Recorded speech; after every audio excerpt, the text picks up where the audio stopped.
The challenge classes में एक बार फिर से आपका स्वागत है।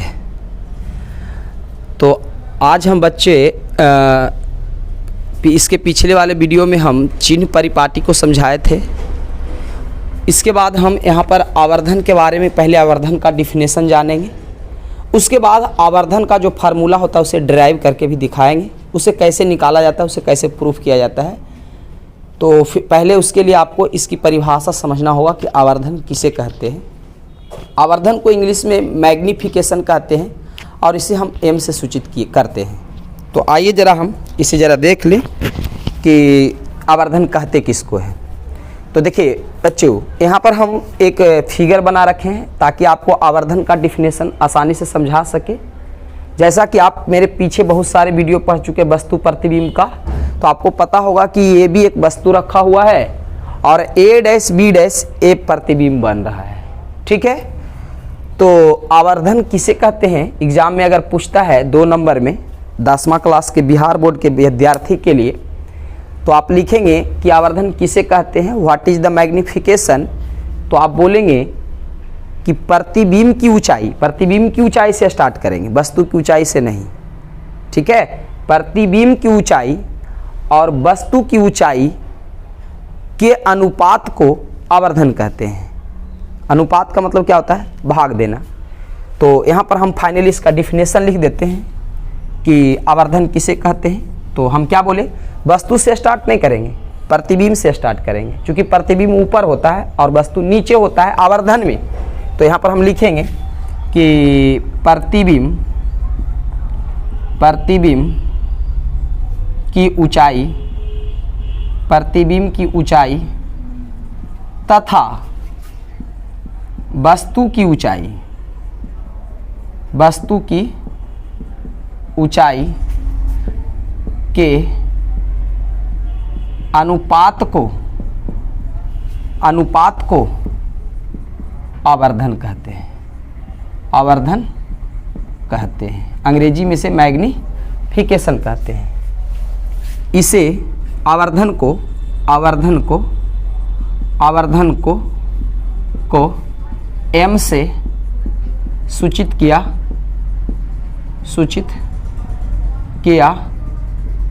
जाता है। ठीक है, तो आप समझ गए होंगे कि सर क्या बताना चाह रहे हैं। आवर्धन का बच्चों फार्मूला आप ऐसे लिख सकते हैं। आवर्धन का जो फार्मूला होगा ना, वो हो जाएगा प्रतिबिंब की ऊंचाई ऊपर रखेंगे, प्रतिबिंब की ऊंचाई को हम ऊपर रखेंगे, और चूंकि परिभाषा कहता है कि प्रतिबिंब की ऊंचाई तथा वस्तु की ऊंचाई के अनुपात, अनुपात का मतलब क्या होता है, बटा। तो प्रतिबिंब की ऊंचाई ऊपर रख दिए, प्रतिबिंब की ऊंचाई, ठीक है, ऊपर रख दिए, और वस्तु की ऊंचाई को हम नीचे रख देते हैं, वस्तु की ऊंचाई को हम नीचे रख देते हैं। तो यही फाइनली इसका फार्मूला बन गया आवर्धन का, कि प्रतिबिंब की ऊंचाई और वस्तु की ऊंचाई के अनुपात को हम आवर्धन कहते हैं। क्या कहते हैं, प्रतिबिंब की ऊंचाई को हमेशा ऊपर रखें। कोई बच्चा अगर इसे नीचे कर दे और इसको ऊपर, तो समझिए वो गलत हो गया। आवर्धन का फार्मूला ही होता है प्रतिबिंब की ऊंचाई ऊपर होगा और वस्तु की ऊंचाई नीचे होगा, और इसके अनुपात को हम क्या कहते हैं, आवर्धन कहते हैं।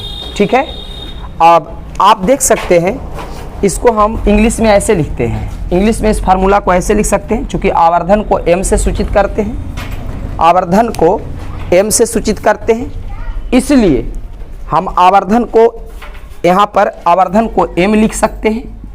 और देखिए प्रतिबिंब की ऊंचाई को, ये जो प्रतिबिंब की ऊंचाई है, प्रतिबिंब की ऊंचाई को अंग्रेजी में हम हाइट ऑफ इमेज बोलते हैं। क्या बोलते हैं, हाइट ऑफ इमेज। प्रतिबिंब की ऊंचाई जो भी ये है, 1 इंच का हो, 2 इंच का हो, जो भी हो, तो ये प्रतिबिंब की ऊंचाई को हाइट ऑफ इमेज बोलते हैं। क्या बोलते हैं, हाइट ऑफ इमेज। इसलिए हम प्रतिबिंब की ऊंचाई को HI से सूचित करते हैं, हाइट ऑफ इमेज। और ये जो वस्तु देख पा रहे हैं, इस वस्तु की ऊंचाई जो भी हो, 2 इंच का हो, 4 इंच का हो, ऊंचाई तो है इसमें, तो इसकी ऊंचाई को हम हाइट ऑफ ऑब्जेक्ट कहते हैं। क्या कहते हैं, हाइट ऑफ ऑब्जेक्ट कहते हैं। इसे हम हाइट ऑफ ऑब्जेक्ट कहते हैं। ऑब्जेक्ट का मतलब वस्तु, इमेज का मतलब प्रतिबिंब, तो हाइट ऑफ ऑब्जेक्ट हो गया। वस्तु की ऊंचाई को क्या कहते हैं? Height of object. तो इसीलिए इसको हम HO से सूचित करते हैं। क्या करते हैं? HO से सूचित करते हैं। तो फाइनली आपका इंग्लिश में फार्मूला बन गया आवर्धन का, m बराबर हाइट ऑफ इमेज बटा हाइट ऑफ ऑब्जेक्ट। ठीक है। इसके अलावा आवर्धन का फार्मूला और भी होता है। m बराबर कुछ बच्चे ऐसे भी लिखते हैं कि H डैश बटा H, ये भी वही चीज है। जिसमें डैश लग गया तो समझिए कि प्रतिबिंब की ऊंचाई हो गया, और जिसमें डैश नहीं लगा है वो वस्तु की ऊंचाई हो गया। तो इस फार्मूला को आप ऐसे भी लिख सकते हैं, m बराबर H डैश बटा H। ये दोनों बात एक ही जैसा हो गया। ठीक है। देखिए आवर्धन का फार्मूला ध्यान देंगे, अभी दो तरह के है। एक फार्मूला और होता है आवर्धन का, बच्चे जरा ध्यान देंगे। आवर्धन का जो सूत्र होता है हाइट ऑफ इमेज बटा हाइट ऑफ ऑब्जेक्ट, एक तो ये हो गया। और हाइट ऑफ इमेज को आप H डैश भी लिख सकते हैं, H डैश बटा H। H डैश यहाँ हो गया प्रतिबिंब की ऊंचाई और H हो गया यहाँ वस्तु की ऊंचाई। इसके अलावे ध्यान देंगे बच्चों, इसके अलावे ये भी ध्यान रखेंगे, आवर्धन का एक परिभाषा और होता है, एक डिफिनेशन और होता है। देखिए ध्यान दीजिए, यहाँ देखिए, यहाँ से गौर से देखिए, तो यहाँ से देखिए कहाँ पर प्रतिबिंब बना है, यहाँ से लेके यहाँ तक प्रतिबिंब बना है, इतना दूर पर प्रतिबिंब बना है। यहाँ से लेके यहाँ से जब नापेंगे दूरी को तो आपको यह देखिए यहाँ पर प्रतिबिंब बना है, यहाँ पे। तो प्रतिबिंब की दूरी इतना दूरी है ना, प्रतिबिंब की दूरी क्या है? B dash P। क्या है? B dash P। अगर वस्तु देखा जाए तो वस्तु P से अगर नापेंगे, चूंकि हम बता चुके हैं पिछले वीडियो में कि कोई भी दूरी नापेंगे तो P से नापेंगे। तो अगर कोई पूछ दे कि प्रतिबिंब कितना दूर पर है, तो P से लेकर B डैश पर यहाँ प्रतिबिंब है, प्रतिबिंब की दूरी ही हो गया, है ना। इसको क्या बोलेंगे? प्रतिबिंब की दूरी। और ध्यान रखने बच्चों, प्रतिबिंब की दूरी को हम, ठीक है, V से सूचित करते हैं। किस चीज से सूचित करते हैं? V से। और चूंकि किरण देखिए किस तरफ जा रहा है, चिन्ह परिपाटी पीछे पढ़ाए थे, किरण उस तरफ जा रहा है, तो किरण की दिशा इस तरफ होता है प्लस, तो इस तरफ क्या होगा? माइनस होगा। तो यहाँ से यहाँ तक की दूरी को माइनस, यानी इसकी दूरी क्या हो जाएगी? माइनस में हो जाएगी। अगर ये नहीं समझ में आ रहा है तो पीछे वाला मेरा वीडियो देखेंगे, वहाँ हम साइन कन्वर्सेशन बहुत अच्छा से समझाए हैं कि किरण की दिशा में मापी गई दूरी प्लस होता है। देखिए किरण का दिशा, इस दिशा को देखिए किधर जा रहा है? इधर, माने दर्पण के इस तरफ प्लस और दर्पण के इस तरफ क्या होता है? माइनस। तो प्रतिबिंब देखिए इसी तरफ ना बना है, इसी तरफ बना है, तो यहाँ से लेके यहाँ तक की दूरी को हम कहते हैं प्रतिबिंब की दूरी। ठीक है। प्रतिबिंब की दूरी को V से सूचित करते हैं, दिमाग में सेट कर लीजिए, उसे V से सूचित करते हैं। और चूंकि इस तरफ था इसलिए माइनस, अगर यही उधर रहता तो क्या होता? प्लस।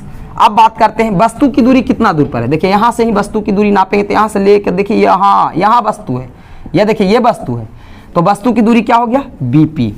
इसका था B डैश P प्रतिबिंब का, इसका हो गया BP। क्या हो गया? BP। इसको क्या लिखेंगे? वस्तु की दूरी। क्या लिखेंगे? वस्तु की दूरी।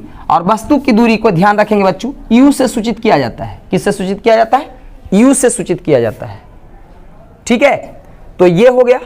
अब फाइनली ध्यान देंगे, एक परिभाषा होता है आवर्धन का, ये तो सीख गए कि प्रतिबिंब की ऊंचाई या वस्तु की ऊंचाई के अनुपात को आवर्धन कहते हैं। एक परिभाषा और होता है आवर्धन का, प्रतिबिंब की दूरी और वस्तु की दूरी के अनुपात को भी आवर्धन कहते हैं। क्या कहते हैं?